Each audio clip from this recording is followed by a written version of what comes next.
25-26ನೇ ಸಾಲಿನಲ್ಲಿ ರಾಜ್ಯದಲ್ಲಿ ಕೃಷಿ ಯಾಂತ್ರೀಕರಣ ಕಾರ್ಯಕ್ರಮದಡಿ 50,000 ರೈತರಿಗೆ ಸಹಾಯಧನ ಒದಗಿಸಲು 428 ಕೋಟಿ ರೂಪಾಯಿ ಅನುದಾನ ಕಲ್ಪಿಸಲಾಗುವುದು.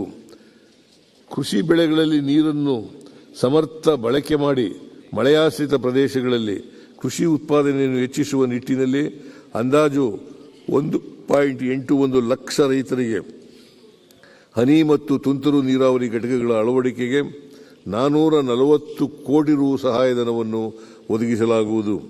ತೊಗರಿ ಬೆಳೆಯಲ್ಲಿ ನೂತನ ತಾಂತ್ರಿಕತೆಗಳ ಅಳವಡಿಕೆ, ಕ್ಷೇತ್ರ ವಿಸ್ತರಣೆ ಮತ್ತು ತೊಗರಿಯನ್ನು ಅಂತರ ಬೆಳೆಯನ್ನಾಗಿ ಪ್ರೋತ್ಸಾಹಿಸುವ ಮೂಲಕ ಉತ್ಪಾದನೆಯಲ್ಲಿ ರಾಷ್ಟ್ರದಲ್ಲೇ ಮುಂಚೂಣಿ ರಾಜ್ಯವನ್ನಾಗಿಸಲು ಉದ್ದೇಶಿಸಿದೆ. ಆ ಮೂಲಕ ರೈತರ ಆದಾಯ ಮತ್ತು ಪೌಷ್ಟಿಕ ಭದ್ರತೆಯನ್ನು ಸುಧಾರಿಸಲು 88 ಕೋಟಿ ರು ಒದಗಿಸಲಾಗುವುದು.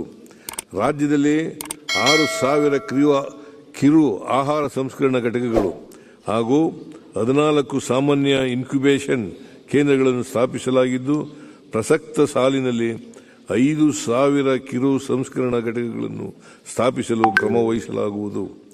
ಕೃಷಿ ಭಾಗ್ಯ ಯೋಜನೆಯಡಿ 3 ಲಕ್ಷಕ್ಕಿಂತ ಅಧಿಕ ಕೃಷಿ ಹೊಂಡಗಳನ್ನು ನಿರ್ಮಿಸಿ ಮಳೆಯಾಶ್ರಿತ ಕೃಷಿ ಪ್ರದೇಶದ ಬೆಳವಣಿಗೆ ರಕ್ಷಣಾತ್ಮಕ ನೀರಾವರಿ ಒದಗಿಸುವುದರೊಂದಿಗೆ ರೈತರ ಬೆಳೆಗಳ ಉತ್ಪಾದಕತೆ ಮತ್ತು ಆದಾಯವನ್ನು ಹೆಚ್ಚಿಸಲಾಗುವುದು. ಪ್ರಸಕ್ತ ಸಾಲಿನಲ್ಲಿ ಈ ಯೋಜನೆಯಡಿ 12,000 ಕೃಷಿ ಹೊಂಡಗಳನ್ನು ನಿರ್ಮಿಸಲಾಗುವುದು. ಜಾಗತಿಕ ಮಟ್ಟದಲ್ಲಿ ಡಿಜಿಟಲ್ ಕೃತಿಕ ಬುದ್ಧಿಮತ್ತೆ ಮತ್ತು ಸ್ಪೇಷಿಯಲ್ ಕ್ಷೇತ್ರಗಳಲ್ಲಿ ಆಗುತ್ತಿರುವ ಆವಿಷ್ಕಾರಗಳನ್ನು ಕೃಷಿ ಕ್ಷೇತ್ರದಲ್ಲಿ ಅಳವಡಿಸಿ ಡಿಜಿಟಲ್ ಕೃಷಿ ಸೇವೆಗಳ ಕೇಂದ್ರವನ್ನು ಸ್ಥಾಪಿಸಲಾಗುವುದು. ಈ ಕೇಂದ್ರವು ರೈತರಿಗೆ ಮತ್ತು ನೀತಿ ನಿರೂಪಕರಿಗೆ ಬೆಳೆಗಳ ಕುರಿತು ನಿಖರವಾದ ತೀರ್ಮಾನವನ್ನು ಕೈಗೊಂಡು ಬೆಳೆಗಳಲ್ಲಿ ಉತ್ಪಾದಕತೆಯನ್ನು ಹೆಚ್ಚಿಸಲು ಸಹಕಾರಿಯಾಗಲಿದೆ.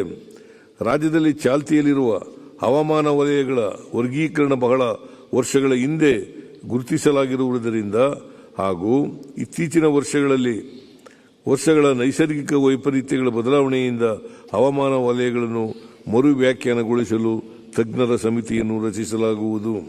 ಲೇಟೆಸ್ಟ್ ಹಾಗೂ ಇಂಟ್ರೆಸ್ಟಿಂಗ್ ಸುದ್ದಿಗಳಿಗಾಗಿ ಬಾಸ್ ಟಿವಿ ಕನ್ನಡ ಚಾನೆಲ್ನ ಸಬ್ಸ್ಕ್ರೈಬ್ ಮಾಡಿ. ಹಾಗೆಯೇ ಬೆಲ್ ಐಕಾನ್ ಪ್ರೆಸ್ ಮಾಡಿ. ಇದರ ಜೊತೆಗೆ ಫೇಸ್ಬುಕ್, ಇನ್ಸ್ಟಾಗ್ರಾಮ್, ಎಕ್ಸ್ನಲ್ಲೂ ಮಿಸ್ ಮಾಡದೆ ಫಾಲೋ ಮಾಡಿ.